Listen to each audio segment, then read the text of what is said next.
નમસ્કાર. દિવસભરના તાજા સમાચારોમાં તમારું સ્વાગત છે. તમારી સાથે હું છું પિનલગીરી ગોસ્વામી.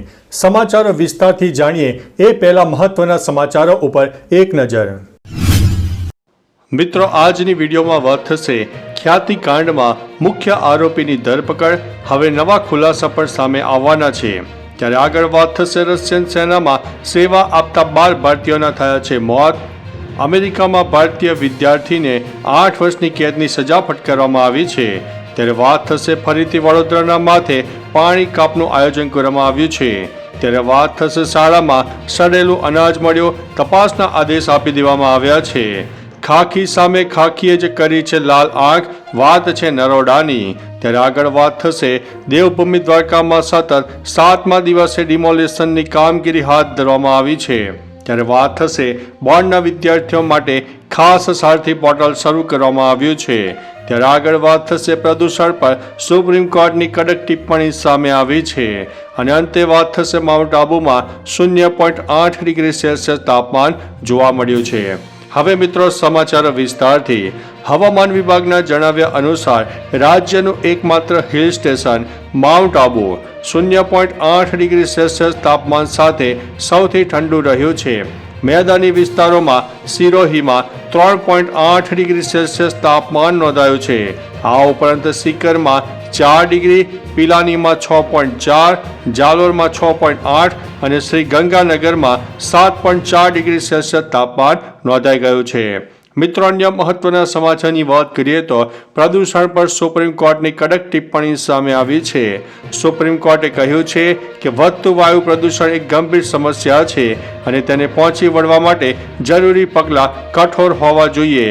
આ સાથે કોર્ટે ઉત્તર પ્રદેશ અને હરિયાણા સરકારોને રાષ્ટ્રીય રાજધાની ક્ષેત્ર હેઠળ આવતા તેમના વિસ્તારોમાં ફટાકડા પર સંપૂર્ણ પ્રતિબંધ લાદવા માટે જણાવ્યું હતું.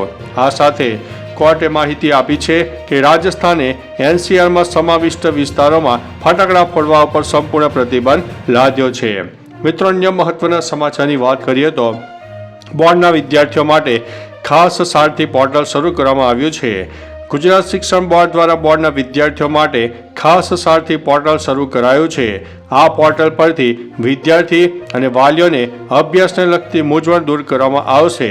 વિદ્યાર્થી અને વાલીઓ 990-99-22-648 હેલ્પલાઇન વોટ્સઅપ નંબર ઉપર મેસેજ કરી શકો છો.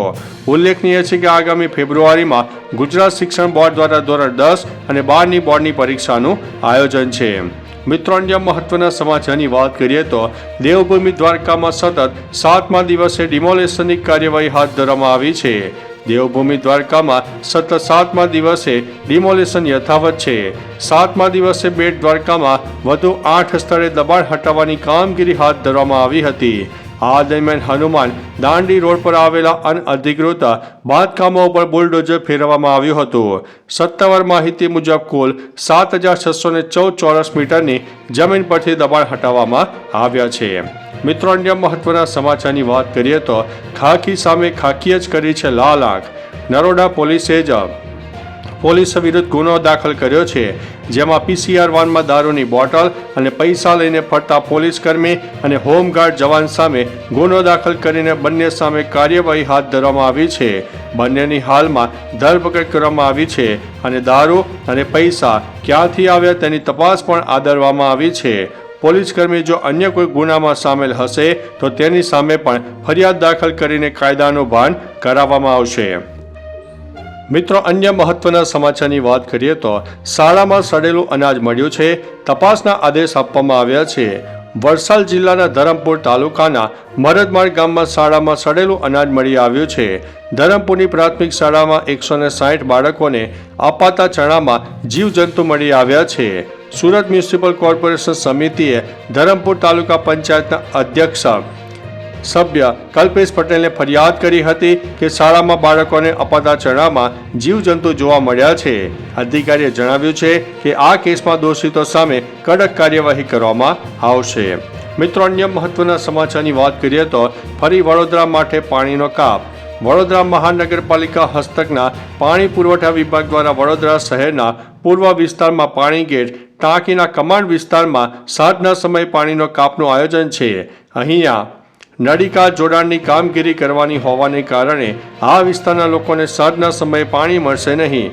પાઇપલાઇનની કામગીરીના કારણે પાણી કાપથી લોકોને ભારે હાલાકીનો સામનો કરવો પડી શકે છે. મિત્રો, અન્ય મહત્વના સમાચારની વાત કરીએ તો અમેરિકામાં ભારતીય વિદ્યાર્થીને 8 વર્ષની કેદની સજા. ગુરુવારે એક યુએસ કોર્ટે સાઈ વર્ષિત કુંડલાને હુમલાનો દોષિત ઠેરવ્યો છે. 20 વર્ષના સાઈએ 22 મે 2023ના રોજ આ હુમલો કરવાનો પ્રયાસ કર્યો. યુએસ જસ્ટિસ ડિપાર્ટમેન્ટે કહ્યું છે કે આ હુમલાનો ઉદ્દેશ્ય લોકશાહી રીતે ચૂંટાયેલી યુએસ સરકારને ઉઠલાવી પાડવાનો હતો, જેથી તેની જગ્યાએ નાઝી વિચારધારાથી પ્રેરિત સરમુખત્યારશાહી શાસન આવે.